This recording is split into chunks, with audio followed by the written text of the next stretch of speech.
नमस्कार और इस गहन चर्चा में आपका स्वागत है।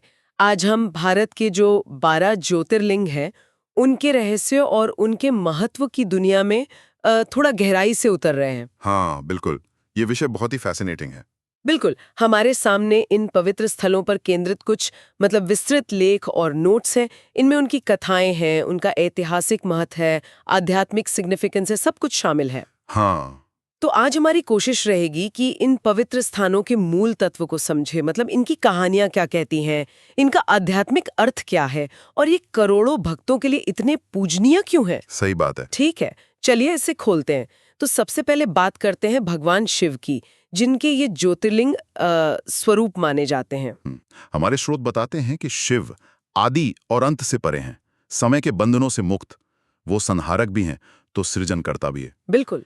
वेदों में रुद्र कहा गया है उन्हें। हाँ, और पुराणों में तो महादेव, शंकर, भोलेनाथ, कितने ही नाम है। उनका स्वरूप निराकार भी है और साकार भी। और ज्योतिर्लिंग जो हैं वो इसी निराकार साकार स्वरूप का एक कह सकते हैं अद्भुत प्रतीक है। अच्छा। शिव पुराण, लिंग पुराण, स्कंद पुराण जैसे हमारे प्राचीन ग्रंथ हैं, वो इन 12 ज्योतिर्लिंगों की महिमा का बहुत विस्तार से वर्णन करते हैं। देखिए, ज्योतिर्लिंग का जो शाब्दिक अर्थ है वो है प्रकाश का स्तंभ, लाइट पिलर। हाँ, प्रकाश का स्तंभ। हाँ। और इसके पीछे वो एक बहुत प्रसिद्ध पौराणिक कथा है जहां सृष्टि के आरंभ में भगवान ब्रह्मा और भगवान विष्णु के बीच में श्रेष्ठता को लेकर थोड़ा विवाद हो गया था। हाँ, कि कौन बड़ा है। हाँ, कौन बड़ा है। तब उनके बीच एक अनंत, बहुत ही देदीप्यमान चमकता हुआ प्रकाश स्तंभ प्रकट हुआ और वह नीचे की तरफ गए और ब्रह्मा जी ने हंस का रूप लिया और वो ऊपर की ओर उड़े। हजारों साल तक, हजारों वर्षों तक चलते रहे, उड़ते रहे, पर उस ज्योति स्तंभ का कोई और छोर नहीं मिला। तब उन्हें समझ आया कि अरे, ये तो शिव की ही आदि अनंत शक्ति है। अच्छा। तो माना जाता है कि पृथ्वी पर ये जो 12 स्थान है वो उसी दिव्य ज्योति के प्रतीक हैं। और इन 12 तीर्थों का कहते हैं स्मरण या दर्शन मात्र ही पापों से मुक्ति और आध्यात्मिक उन्नति, जिसे हम मोक्ष भी कहते हैं, वो दिलाने वाला माना जाता है। और एक बात और दिलचस्प है, इनका फैलाव। हाँ, वो भौगोलिक विस्तार, कश्मीर से लेके नीचे कन्याकुमारी तक, गुजरात से लेके पूर्वोत्तर तक। ऐसा लगता है जैसे पूरे भारतवर्ष को एक आध्यात्मिक धागे में पिरो दिया गया हो। सही। चलिए तो इस यात्रा की शुरुआत करते हैं पहले ज्योतिर्लिंग से, सोमनाथ। सोमनाथ, बिल्कुल। ये गुजरात के सौराष्ट्र क्षेत्र में है, समुद्र तट पर प्रभास पाटन में। हाँ, इन्हें सौराष्ट्रेश्वर भी कहते हैं ना। हाँ, सौराष्ट्रेश्वर। इनकी स्थापना की कथा चंद्रदेव से जुड़ी है, यानी सोम। हाँ, चंद्रमा। जैसा कि स्रोतों में वर्णन है, चंद्रदेव ने प्रजापति दक्ष, जो सृष्टि के रचयिताओं में गिने जाते हैं, उनकी 27 पुत्रियों से विवाह किया था। ये 27 नक्षत्र हैं। हाँ, 27 नक्षत्र। पर उनका विशेष प्रेम जो था वो अपनी एक पत्नी रोहिणी से था। तो इससे बाकी जो पत्नियां थीं वो थोड़ा उपेक्षित महसूस करने लगी। स्वाभाविक है। तो उन्होंने अपने पिता दक्ष से शिकायत कर दी। अच्छा। दक्ष ने पहले तो चंद्रदेव को समझाने की कोशिश की, भाई सबको बराबर देखो। पर जब वो नहीं माने तो दक्ष थोड़े क्रोधित हो गए और उन्होंने श्राप दे दिया। श्राप दे दिया? कैसा श्राप? श्राप दिया कि तुम्हारा तेज, तुम्हारी कांति, तुम्हारी चमक वो धीरे धीरे खत्म हो जाएगी, क्षीण हो जाएगी। अरे! और इसी को पौराणिक कथाओं में चंद्र दोष का एक कारण भी मानते हैं। चंद्रमा से जुड़े जो कष्ट या नकारात्मक प्रभाव होते हैं। तो श्राप का असर हुआ? बिल्कुल, चंद्रमा का तेज घटने लगा और जब चंद्रमा का तेज घटा तो पृथ्वी पर, वनस्पतियों पर, औषधियों पर असर पड़ने लगा। पूरी सृष्टि में जैसे अंधेरा और चिंता सी छा गई। हाँ, क्योंकि चंद्रमा का असर तो बहुत गहरा होता है। बहुत गहरा। तब सभी देवता ब्रह्मा जी के पास गए कि भाई कुछ समाधान निकालिए।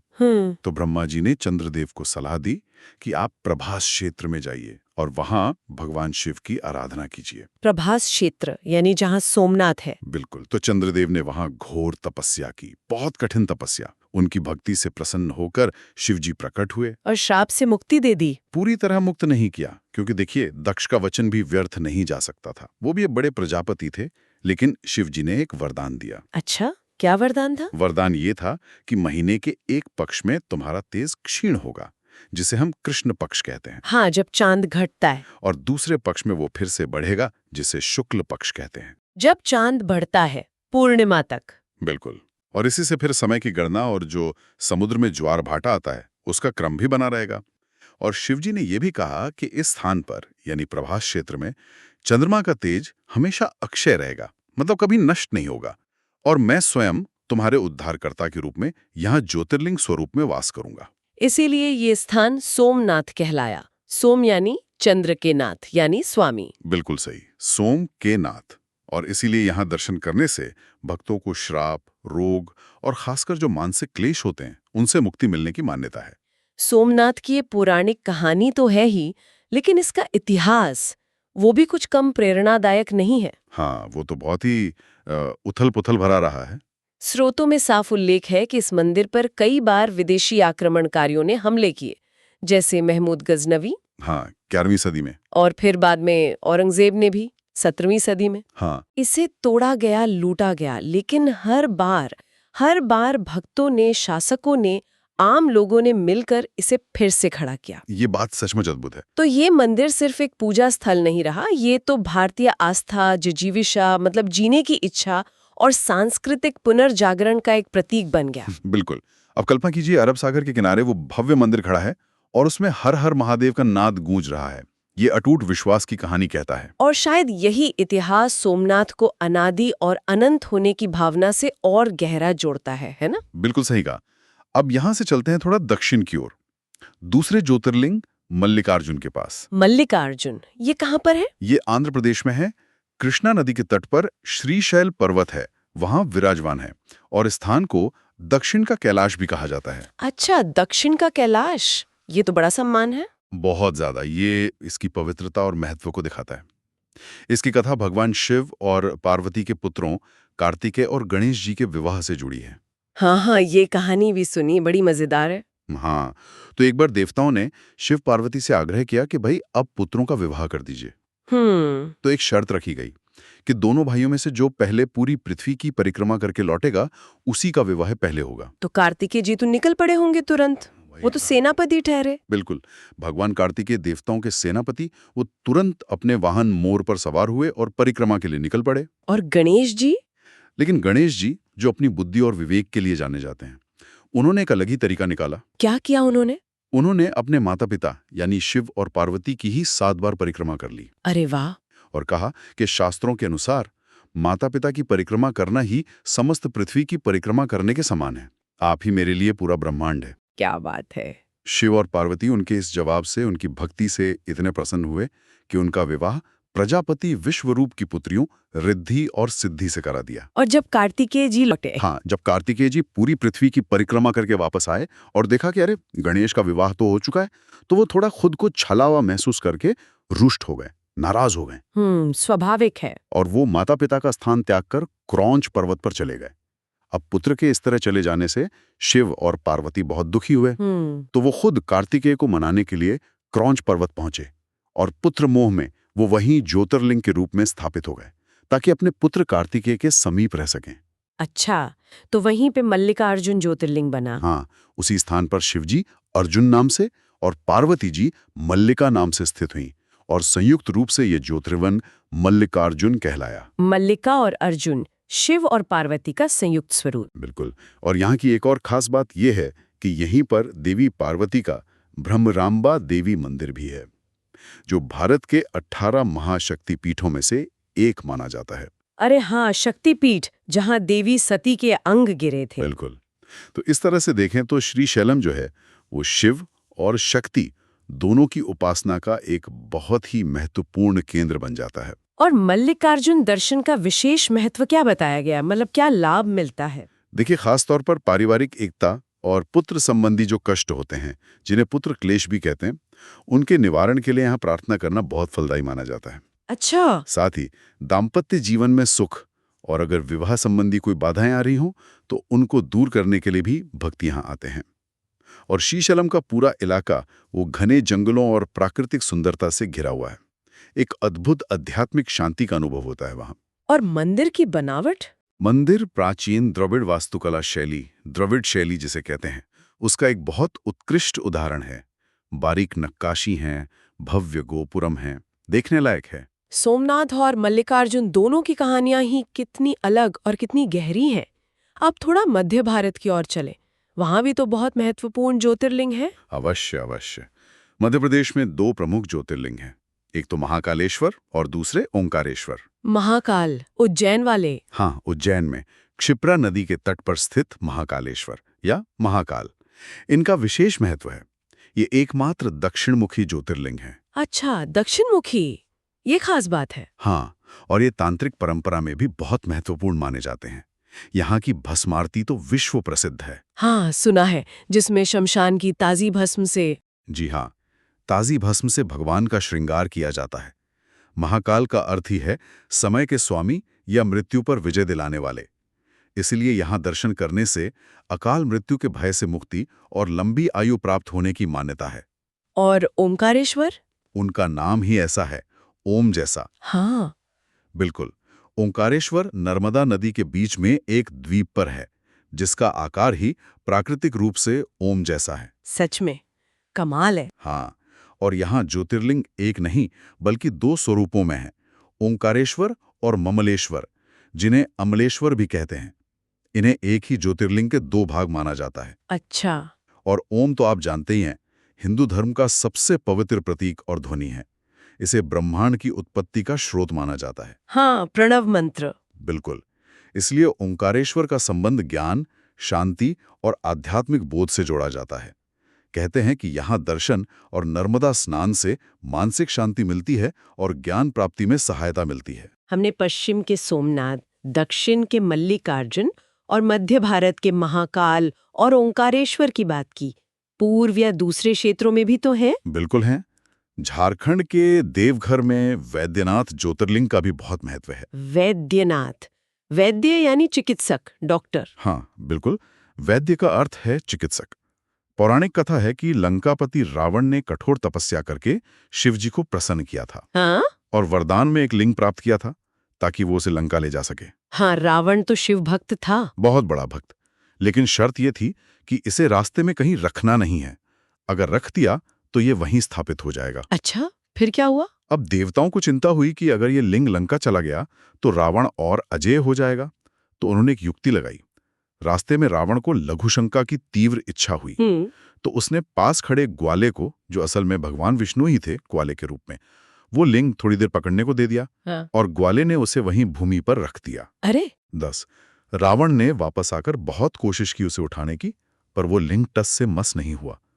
तो वहीं पर वो वैद्यनाथ के रूप में स्थापित हो गया। अच्छा, और वैद्यनाथ क्यों? क्योंकि माना जाता है कि यहाँ दर्शन करने से असाध्य रोगों और शारीरिक कष्टों से मुक्ति मिलती है। शिव यहाँ वैद्य के रूप में विराजमान है। ये तो बहुत ही महत्वपूर्ण हो गया फिर। और एक नाम और आता है, घृष्णेश्वर। उनकी कहानी क्या है? घृष्णेश्वर या घुश्मेश्वर, ये महाराष्ट्र में औरंगाबाद के पास हैं। जो प्रसिद्ध एलोरा की गुफाएं हैं, उन्हीं के नजदीक। हाँ, एलोरा के पास। इनकी कथा एक शिव भक्त थी, घुष्मा। उनकी अटूट श्रद्धा और उनके धैर्य की कहानी है। अच्छा। घुष्मा निसंतान थी और शिवजी की परम भक्त थी। उनकी एक बहन थी सुदेहा। उसने अपना पुत्र घुष्मा को सौंप दिया। घुष्मा उस बालक से बहुत प्रेम करती थी, लेकिन बाद में सुदेहा को ईर्ष्या होने लगी। ईर्ष्या क्यों? शायद इसलिए कि घुष्मा को पुत्र मिल गया और वो बहुत खुश थी। तो ईर्ष्या में आकर सुदेहा ने उस बालक की हत्या कर दी और शव को पास के तालाब में फेंक दिया। हे भगवान, ये तो बहुत ही भयानक है। फिर क्या हुआ? घुष्मा ने क्या किया? यही तो अद्भुत बात है। जब घुष्मा को पता चला तो वो विचलित नहीं हुई। उसने अपना रोना धोना नहीं मचाया, अपना नित्य नियम नहीं तोड़ा। वो रोज की तरह शिवजी की पूजा में लगी रही। पूजा में लगी रही, अपने बेटे के मरने के बाद भी? हाँ, वो प्रतिदिन 101 मिट्टी के शिवलिंग, मतलब पार्थिव शिवलिंग बनाती थी, उनकी पूजा करती थी और फिर उन्हें उसी तालाब में विसर्जित कर देती थी।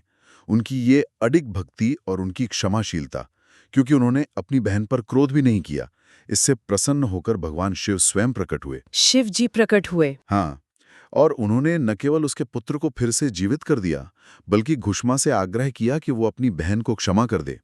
और घुष्मा की प्रार्थना पर ही शिवजी उस स्थान पर घुष्मेश्वर या घृष्णेश्वर ज्योतिर्लिंग के रूप में हमेशा के लिए वास करने लगे। क्या कहानी है, मतलब भक्ति और विश्वास की पराकाष्ठा। बिल्कुल, ये कथा यही दर्शाती है कि सच्ची भक्ति और विश्वास कितनी भी बड़ी विपत्ति हो, कितनी भी नकारात्मक भावनाएं हो, जैसे ईर्ष्या, उन सब पर विजय पा सकती है। और यहाँ दर्शन करने से संतान प्राप्ति और मन की शांति मिलने की मान्यता है। तो हमने कुछ प्रमुख ज्योतिर्लिंगों की कथाएं और उनके महत्व को छुआ। अब अगर हम इन सभी मतलब पूरे 12 ज्योतिर्लिंगों के समग्र महत्व को देखें, जैसा कि हमारे स्रोत बताते हैं, तो कुछ बातें बिल्कुल साफ नजर आती हैं। हाँ, बिल्कुल। पहली बात तो यही कि ये शिव के अलग-अलग कल्याणकारी स्वरूपों के प्रतीक हैं। हाँ, कहीं वो चंद्रमा के कष्ट हरने वाले सोमनाथ हैं, कहीं पुत्र मोह में डूबे पिता मल्लिकार्जुन हैं, कहीं समय के नियंत्रक महाकाल हैं। कहीं रोगों के नाशक वैद्यनाथ, बिल्कुल, तो कहीं भक्त की पुकार सुनने वाले घृष्णेश्वर। बिल्कुल। हर रूप एक अलग गुण और कृपा को दर्शाता है। और दूसरी बात जो आपने शुरू में भी कही थी, वो है इनकी भौगोलिक एकता। हाँ, वो एकता। हम्म। गुजरात से महाराष्ट्र, आंध्र प्रदेश, तमिलनाडु, मध्य प्रदेश, उत्तराखंड, झारखंड, उत्तर प्रदेश, अब देखिए पूरे भारत में फैले हैं ये। जैसे पूरे देश को एक आध्यात्मिक धागे में पिरो रहे हों। बिल्कुल। और ये शिव की सर्वव्यापकता का भी संदेश है कि वो किसी एक क्षेत्र या दिशा तक सीमित नहीं है, बल्कि कण-कण में है। सही। और तीसरा महत्वपूर्ण पहलू, वो है इनका आध्यात्मिक और मैं कहूँगा मनोवैज्ञानिक जुड़ाव। ऐसा माना जाता है कि हर ज्योतिर्लिंग जीवन के किसी खास कष्ट, बंधन या डर से मुक्ति दिलाने में मदद करता है। हाँ, जैसे हमने देखा सोमनाथ चंद्रदोष या मानसिक क्लेश से, मल्लिकार्जुन पारिवारिक समस्याओं से, महाकालेश्वर मृत्यु के भय से, वैद्यनाथ रोगों से, कृष्णेश्वर नकारात्मक भावनाओं और संतान संबंधी चिंताओं से। हाँ, और इसी तरह अन्य ज्योतिर्लिंग जैसे रामेश्वरम तमिलनाडु हैं, वो पापों से मुक्ति से जुड़े हैं।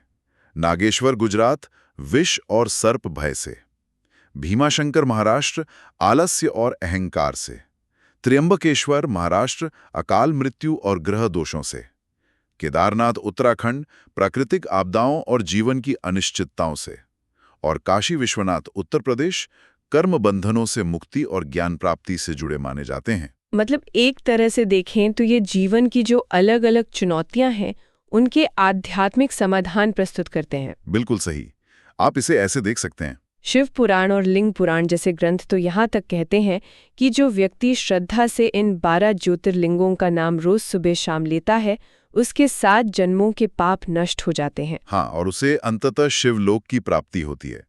मतलब इनका स्मरण करना ही बहुत पुण्यदायी बताया गया है। तो इस सब का क्या मतलब है? आज हमने 12 ज्योतिर्लिंगों की इस रहस्यमयी और प्रेरणादायी दुनिया की एक कह सकते हैं गहरी झलक देखी। हमने सोमनाथ के उस अटूट इतिहास को समझा, मल्लिकार्जुन के शिव शक्ति संगम को जाना, महाकाल के समय पर नियंत्रण, वैद्यनाथ की आरोग्य शक्ति और कृष्णेश्वर के भक्ति की गहराई को महसूस करने की कोशिश की। हाँ, यह स्थान महज मंदिर या तीर्थ स्थल नहीं है।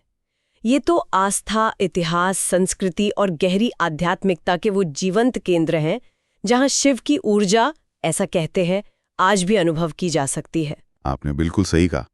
ये ज्योतिर्लिंग हमें लगातार शिव की अनंत करुणा, उनकी सर्वव्यापकता, सृष्टि के प्रति उनके दायित्व और सबसे बढ़कर इंसान के विश्वास की जो असीम शक्ति है, उसका स्मरण कराते हैं। ये प्रतीक हैं उस आंतरिक ज्योति के जो हम सबके भीतर है, हर आत्मा के भीतर विद्यमान है। बस उसे पहचानने और जगाने की जरूरत है। सही बात है। और अंत में श्रोताओं के लिए एक विचार छोड़ते हैं जो इन स्रोतों के निष्कर्षों से ही उभरता है। हाँ, बताइए।